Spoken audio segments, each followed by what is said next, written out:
Hi, it's Ryan from Let's Roleplay, here for your next channel news for November 28th, 2021. So, welcome back to my channel. This last month has felt like it's just been 1 week. It's gone by so fast. Well, what's happening with my channel? I'm making longer videos now, 45 minutes to an hour long, instead of the usual 25 to 35 minutes.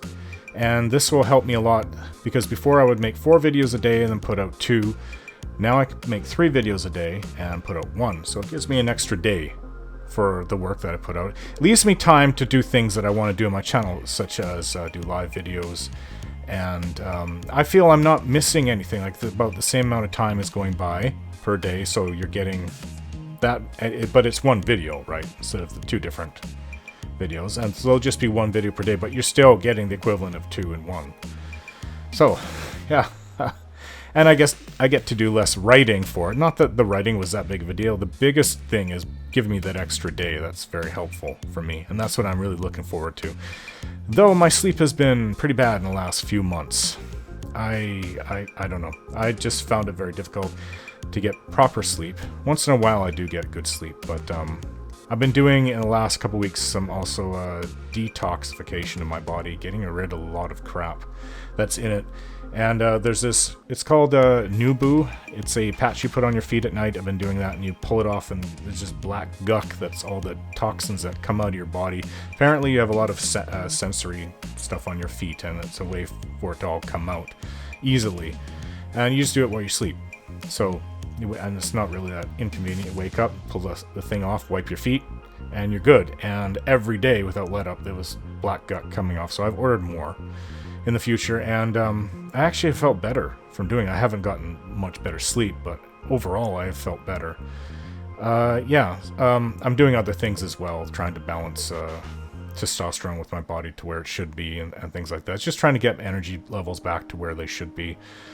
Because, with all the bad sleep, I mean, I feel I was full of so much toxins. We all pretty much are in this modern world of ours, through the food and stuff that we eat, especially, and the medications. A lot of the medications we take aren't very good, and I've taken a lot of them because of my back injury and my chronic headaches and migraines that I've had in the last 10 years. So, yeah, it's been hard for me to function, and I was just barely keeping up with my videos on my channel. It wasn't so bad the first 6 months last year, but I think, when I got sick last year, July, August, that didn't go too well. Since that time, my sleep, I mean, that was about poor sleep because I wasn't getting enough sleep, and since then, it's been a difficult road for me. So just over a year. Just to get enough sleep, it's been ridiculous for me. And it's actually a chronic thing for people. I think, what does they say, about 1/3 or 1/4 of Americans aren't getting enough proper sleep and suffering from insomnia in some form or another. Yeah, I'm not American, I'm Canadian, but we view ourselves as pretty much the same anyways. We like to complain we aren't you guys, but we like, that's not complaint. We brag that we aren't you guys, but then again, anything that happens to you guys is going to happen to us. We are, as I said, Canada is the U.S.'s mini-me, and it's pretty much true. So, that's what's been going on for me, personally. I am looking forward to seeing how this new system works out. I've just been basically doing it in the last week, so we'll see how it goes. I did get a little tired from making 3 hours worth of videos. Is it yesterday? 3 hours worth of Oblivion videos. But, if it helps me in the long run, I'm fine with that. 3 hours of playing. It wasn't fully 3 hours, but it was close to it. Maybe about 2 hours and 45 minutes in total. So I realized what it is about the older Bethesda games that kind of bother me compared to the newer ones. And newer, going back in time still, Skyrim and Fallout 4 I would consider newer Bethesda games. I haven't played anything past that. I guess it would just be Fallout 76. They also put up Blades. My son played that. I have not. I would be lying if I didn't just look at it. There's something where you have to swipe on your little screen to fight the first enemy. And I'm just like, if this is how combat is going to be on my phone, I'm not going to... It doesn't play on the PC. I think it's just for mobile games. I won't enjoy that, swiping back and forth on my little phone. I don't find this enjoyable. Sorry, it's just not for me. Although, I mean, I've looked at Blades. I have the music, I put it on for my intros for Oblivion. But it all looks really interesting. It's just that I just can't bring myself to play that like that with the that type of control on my phone. And my phone is so small anyways, I'm not going to play it on a tablet. My sons have tablets, and it's like 6 times bigger than my phone. But it'd probably be a little bit more enjoyable playing on there. But still, I just don't want to be swiping stuff on there. Just give me a mouse to click and point and a keyboard to move around. That's what I'm used to. Yeah, so there's that. So the point is, what bothers me with the older games, and Oblivion, it really, really shines through, especially with the way that the level scaling is in the game. It means you have to whack away at each enemy 30 seconds to a couple minutes sometimes, depending on the level disparity and power disparity, I guess, and where you are in the game. It's just... You'll see in Fallout, and you know what, I don't think this even pertains to Fallout 3 or Fallout New Vegas, the 3D Fallout games, the other 2 ones. I don't think it really pertains to it, because I remember things dying somewhat fast in those games too. It's just an Oblivion, so you're presented with like 3 or 4 enemies you gotta fight, especially if you have no companions, like how the game's kind of set up to begin with. You're just whacking away at these things for so long. First off, it's not realistic. Second off, it's not enjoyable. And then you go through waves of enemies after enemies, and you see that especially when you go into Oblivion to shut down the gates. I don't like that. I don't like that kind of combat. And you'll see in Skyrim and Fallout 4 instant kills. I think you can probably see quicker, maybe instant kills in Fallout 3 and New Vegas. Maybe, but the combat's a lot faster. It's just in Oblivion, it really stands out. And in Morrowind, you do... At first, when you're low level, you encounter that. They don't really send that many enemies at you at once in Morrowind. It's usually maybe maximum 3. Oblivion's maximum 4 or 5, so there's more.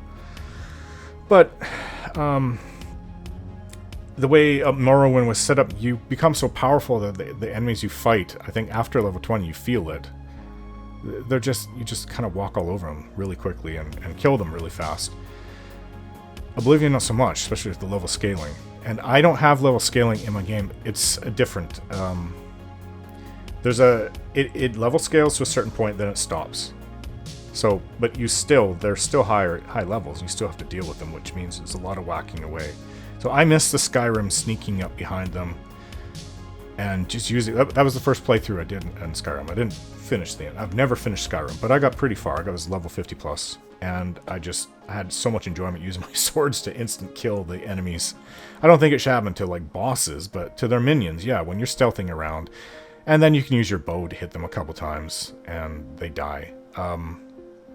Even if you're not stealthing, you can still find that in Skyrim. I remember going up to certain camps out there in the wilderness in Skyrim, and I just remember my swords going through both of them, both swords going through one guy and just instant killing him. Like that kind of thing, it's more realistic. It adds to the game speed, so you can see that you're going to face like 8 or 10 guys, and hey, combat goes so much faster. Yeah, that's more enjoyable combat to me. And Oblivion, not that I dislike the game, but now that I played it again, and it's not crashing as much as it used to. I played 2 videos without it crashing.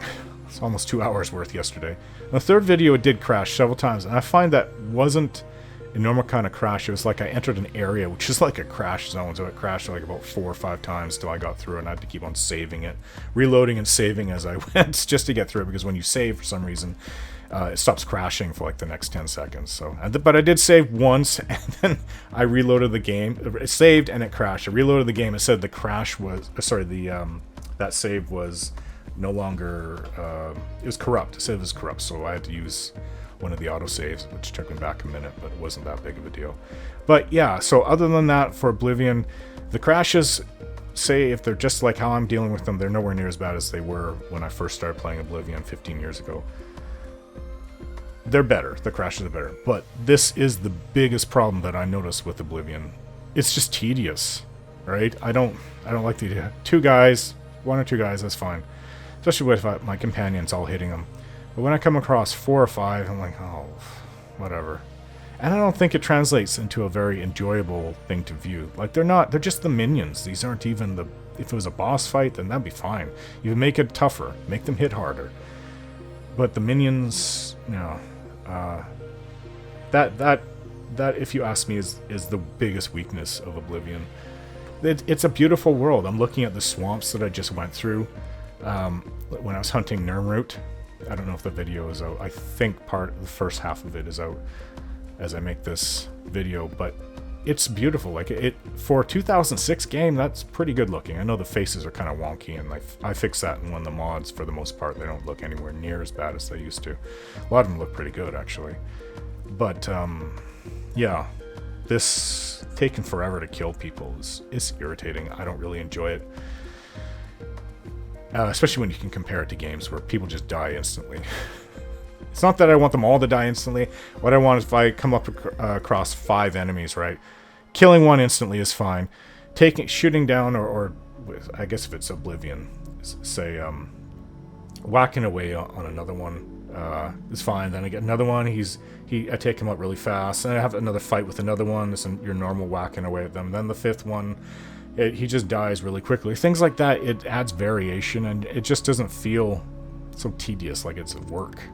And that to me is starting to get to me in Oblivion.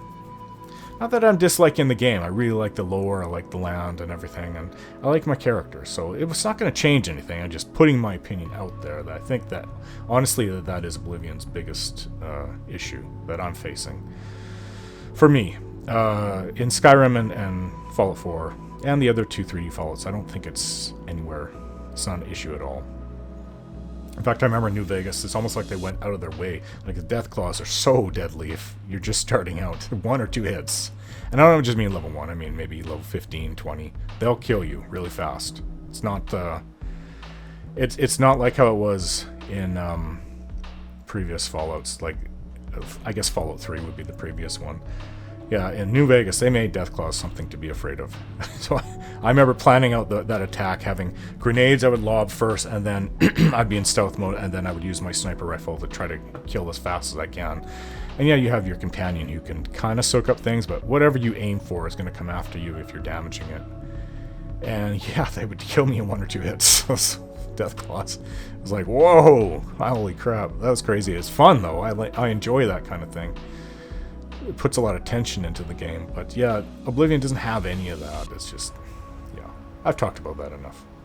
So anyways, this next thing I would rather not talk about. So I'd rather not cover this on my channel.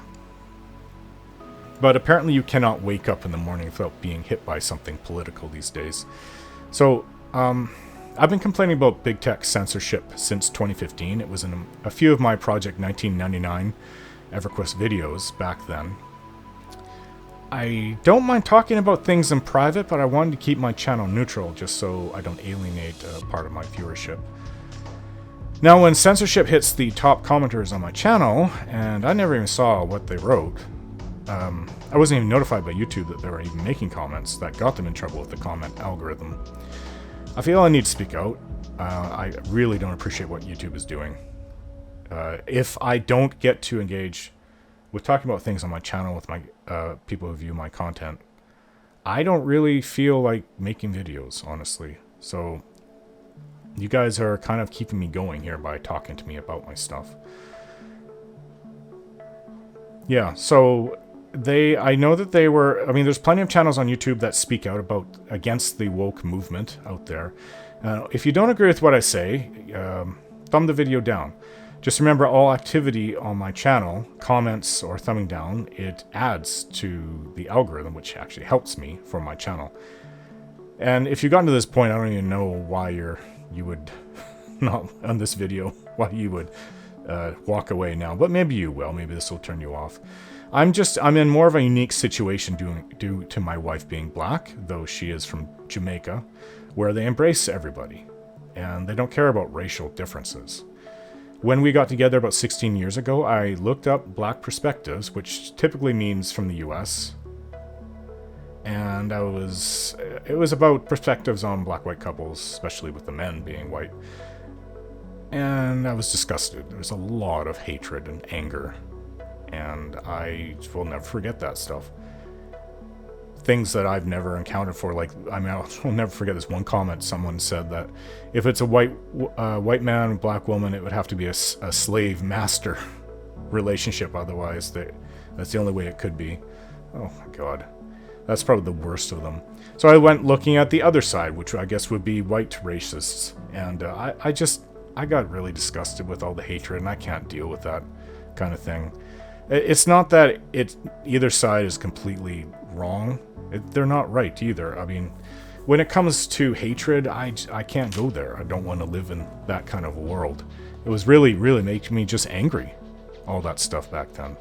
From either side, I got in arguments with people online, and they want to be racist a-holes, that's up to them. But I'm not going to put myself in that world anymore. I did it for a couple of years in and out, and I just said, I've had enough. I can't look at this stuff anymore. So yeah, that really stressed me out and bothered me. And we're talking like 14 to 15, 16 years ago. It's quite a while ago. So, yeah, it really put me off. I don't like woke culture. This is a movement of hatred under contrived justification of its legitimacy, and I don't like that. I don't like wokeness. I've talked to my nephews who are twins, and they're black, completely black. They're very dark skinned, and I tell them don't follow. And they're teenagers. They would have been 16 at the time. I said, don't follow wokeness. It's just a way to keep us divided. It's just hatred. The devil is in the details, and there are a lot of details, or more accurately, facts that are not explained by the woke crowd. People just blindly follow this stuff because what your university says to do it, your friends do, some group like Antifa or Black Lives Matter do. Well, that doesn't mean it's true. First off, hatred is never good, no matter how you try to justify it. Second, if you want to get into statistics, the statistics won't, the woke crowd won't want to hear them, for it will destroy wokeness completely. Let's put out these two anti-woke arguments. The fallacy of selective agency. If structure, meaning the white supremacist structure, really is in place, if it really is an all-encompassing force, shouldn't it also explain the vitality of the black community, as Thomas Burgess wrote in Quillette? If whiteness is responsible for black vices, isn't it also responsible for black virtues? Wouldn't all culture be its creation, and not just the undesirable parts? This is a logical conclusion of this kind of thinking, and it is what happens when you cede omnipotence to the oppressor. When you create a puppet master, you create puppets, missing some of the most basic attributes of being human. And number two, the fallacy of differential outcomes. If white supremacy is truly all that powerful, and that woke ideologues make it out to be, why do so many other ethnic populations substantially outperform whites? One would think that in a white supremacist society, whites would be allotted such advantages as higher average incomes and higher levels of educational achievement than other groups. Many white Americans are in fact doing poorly. In addition, some African immigrant groups that come to the US under disadvantageous conditions have on average done better than American blacks and segments of the Hispanic population. Wouldn't a white supremacist system subjugate African immigrants too? And finally, I wrote this on Quora. These are my words. Collective blame is made up to keep us divided. See through their game and don't play. Love each other for the individuals that we are, and not for the group that we come from that is either labeled a victim or an oppressor. And I stand by that. Woke ideology and everything that has led up to it, especially in the last 20 years, is a way of keeping us divided against each other. We need unity right now, more than ever, with the problems that we face in this world. Censorship is one of those, and it affects everyone. YouTube is not as bad as some of the other big tech, namely Facebook and Twitter, but they are getting there. Now, I personally only censor trolls on my channel, and I've done that since my channel was born, 2013. So if you leave a trolling argument, it would just disappear like it never happened. And I won't even pretend that you exist. It just won't be there. You'll also be banned from my channel. So you're not getting anywhere by just leaving an ignorant trolling comment. I have left up quite a few comments that criticize me and my work, and you can still find them here and there. They're rare, but they aren't trolling attempts. They're just someone who has a different opinion, and that's fine. Go ahead, leave those comments. In fact, I encourage them. More interaction on my channel, the videos, is better. So I live in a world that's of two different races. In fact, I see my wife's family way, way more than I see my own. Since my family doesn't live here, they live like 4 hours away. My wife's families accept me from the beginning, and they still accept me today. And I accept them. They are my family. So it kind of puts me in a bit of a spot, this wokeness, and then people on my channel speaking out against wokeness. I disagree with wokeness completely. I wish it didn't exist. It's just another way of keeping us divided. Obviously, there are powers that be out there that don't want us to all be unified, and they're doing everything they can to keep it that way. So, now you know where I stand. If people want to talk about wokeness on my channel, let them. It's up to them. It's the censorship on YouTube is... I don't know if somebody reported their comments or if that's just, it's actually extra scary if it's just YouTube picking up on that. You know, because that means that nobody can talk about these things at all. They're just going to start banning everybody. Or I know another channel, Knight Reese. They call him Knight Reese in Fallout 4. Yeah, I've reached that point where I met the character. Yeah, so it's not Rice, it's Reese. Even though it's R-H-Y-S-E, I believe. Looks like Rice, but it's not. Yeah, he lost his channel again. This is the third time this has happened. So come back, man. Create a different character. Create someone that's not so hated. Knight Reese. So, to the polls for these last 2 months. Okay, are RPGs your favorite genre, or are you like me, where you like a mix of different ones? 51 votes. Now, some of the comments, since Knight Reese...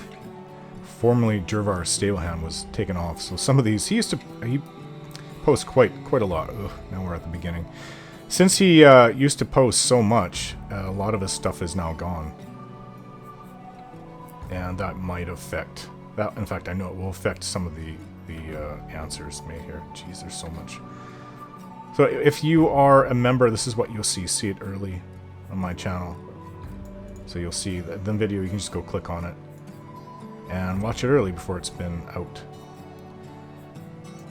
So yeah, he was Jervar Stablehand back here. If I can find where I was.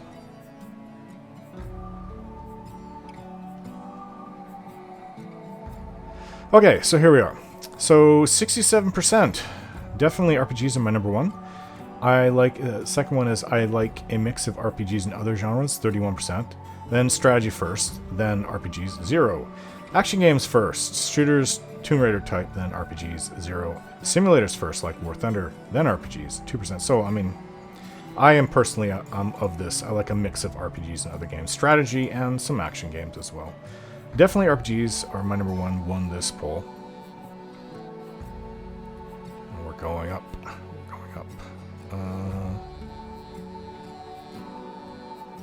This is the EMB I finally settled on Fallout 4. I guess everybody saw this if you're watching the community section of, I guess, I'm not sure. I guess it would be given to you in your feed for YouTube.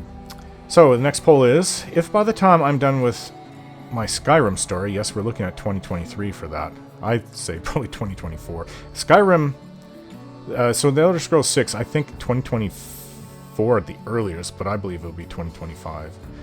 But yeah, I think Oblivion will definitely probably go to the middle of next year, maybe even later. Well, it may be done in 2022. But as for Skyrim, I'm pretty sure that'll take me to 2024. With between Oblivion and Skyrim, I might even hit 2025 before that's all done. But I could be wrong. We'll see. So, if I'm done Skyrim and the Elder Scrolls 6 isn't out yet, and may not be for a couple of years, what Elder Scrolls game should I create my story with next? If I ever do the Elder Scrolls Arena, it would be using the original engine, of course, since I'm unaware of any other version, but I would cut down the tedium of the game by presenting just the main story and showing little if anything else, so there would be much fewer videos. So, the Elder Scrolls 6 Arena, 6%. That would be interesting if I did play that. The Elder Scrolls Daggerfall in the Unity engine won with 60%, and then the Elder Scrolls Online 34%. So yeah, there's no comments. I'm pretty sure that Jervar Stablehand / Knight Reese left something there. and it actually was very helpful. So I might go with the, I don't know, I like to start early. We'll see. We'll see what happens, whatever I decide to do. We'll see when the time comes. There may not even be time. It might be time for Elder Scrolls 6. So, the next poll. If Sunil Rilvain and Malcolm Montrose ever met up and fought against each other to the death, who would win? 22 votes. Sunil Rilvain won. The Neverine is the most skilled hero on Tamriel, 91%. And then Malcolm Montrose would win. He's a very powerful battle mage. He came in at 9%. I do know that Gervar Stablehand left something here. Knight Reese did. Reasons for what he's thinking. I believe he said something like, Sunil Rilvain has taken on 2 or 3 gods. Or at least they're the avatars of the gods, and what has Malcolm done? But then that's up to the end of Sunil Rilvain's story. We haven't reached the end of Malcolm Montrose. Oh well. That just kind of blew up there. So the next one. Has my videos turned a game you found boring or didn't like into something you did through the telling of my character stories? Some comments that were saved. Still here. So, absolutely, so there's 38 votes. Absolutely, your storytelling has carried the game for me, 37%. Yes and no, the game was okay, but your storytelling helped at 50%. Not really, I liked the game before, 13%. Yeah, my storytelling helped. I kind of agree with that. There's just been a couple games on my channel that I've never played before. And I went through it blind. Both Pillars of Eternity. 4 RPGs, Pillars of Eternity 1 and 2, yeah. For non-RPGs, probably The Walking Dead. And that other game, one of the first games I put out on my channel. The sound was bad, everything was bad, I didn't know what I was doing. It was just Let's Plays back then. We're talking like late 2013. Anyways, speaking of someone who's been here for a long time, no, I didn't say that. Captain Red 1000. He has been here at least since 2014. I remember him making comments on Dragon Age 2 videos. Yeah, and I always remember that. So when I saw he was still here when I started making videos again, that really impressed me. So he wrote here, I'm either learning about a game for the first time or learning a new way to play a game I've played before and already enjoyed. Both are good things. Thanks very much, Captain Red 1000. For those who have been watching my videos for some time, how would you rate my overall voice performance? Have you noticed an improvement? I definitely hope so when it comes to reading in-game stories or character text. Once in a while I get someone pointing out the flaws in my delivery, and they either find it a turnoff or something comical. Buck is in here. Okay, so you have improved to the point where you're pretty good now, 52%. You've always been good, don't listen to them, 27%. Thank you very much. It is not bad, but still needs a little work, 21%. And nobody chose that needs a lot of improvement, but I still watch the videos. Thankfully. So Buck chose the second one, of course. You've always been good, don't listen to them. Thanks, Buck. Alright, the next poll. What do you guys prefer, the Netflix way of dumping an entire season at once, or the Disney Plus style of 1 episode per week until done? Oh, click on this. For my channel, I try to schedule it to publish 1 to 2 a day instead of just releasing all the ones I complete as I go. Typically, I make 4 videos per day of recording, writing, voice work, editing, but I try to space it out so there is activity on a daily basis. I don't work on videos every day, though I do most days. It's 4 to 6 days per week to me. I don't plan on changing my current way of publishing, but I am just curious what you guys think. Well, I did in the end. I did change the way. But it hasn't really changed. It's just down to 1, which is the equivalent of the old 2, if you ask me. So 1 to 2 per day is good enough for me. That one at 69%. And all at once, Netflix style, 31%. Oh, that's more than I remember it being. I guess I haven't looked back on this poll. Well, that would mean me dumping. Actually, I couldn't do that even if I wanted to, because unless I change the what you get as one of the perks for membership, because that is one of the perks for membership. You can watch anything I put out before it's published. So, Captain Red wrote, both have merit, but I think I prefer the slow drip of content. Me too. The Disney Plus way. So, Dottie C wrote, I agree with Knight Reese when it comes to role plays. I'm watching. I like 1 to 2 videos. That way I don't get overwhelmed with a ton of new content. Plus, being a single mom, I can't just sit down and watch vids all day, so I do enjoy them later in the night after laying my son down. And I wrote, get back. Yeah, a slower amount is how I like it too. Noah Miller wrote, truth be told, I don't really understand the question, as I'm like the one person on Earth that doesn't use these services. So I wrote back, Netflix makes their shows for the season, say 8 to 10 episodes, then dumps them all at once, so you can binge them all you would like. But then the next season takes a whole year until they come out. Disney Plus makes their season of the show, then puts out one episode per week until it's concluded. So it could take over 2 months for it all to be out for you to watch. That pretty much explains the difference. Next poll. What do you think about my adding in of stock videos that fit the subject matter in the intros and the dreams for Fallout 4? So the number one, and the first one, it all adds to the story you are trying to tell, so I welcome it. That one at 78%, so there's 32 votes here. So nobody chose, not sure if I like it. And then please just keep it to in-game videos at 22%. Dotic? I want to say Dottie C, I'm sorry. Just because the C is big. But Dotic, make the content that makes you happy. The community will welcome all of it, and if they don't, you will get people that do enjoy it. Thanks very much for that. There's only 2 polls left. This is going by real fast. Which is your favorite RPG developer? I thought this was a really good poll. 74 votes. That's the number one. That's the most votes I've ever had on one of my polls. So, Bethesda Softworks, which would also be my personal pick, 50%. BioWare, 15%. CG Projekt Red, 4%. I like them too.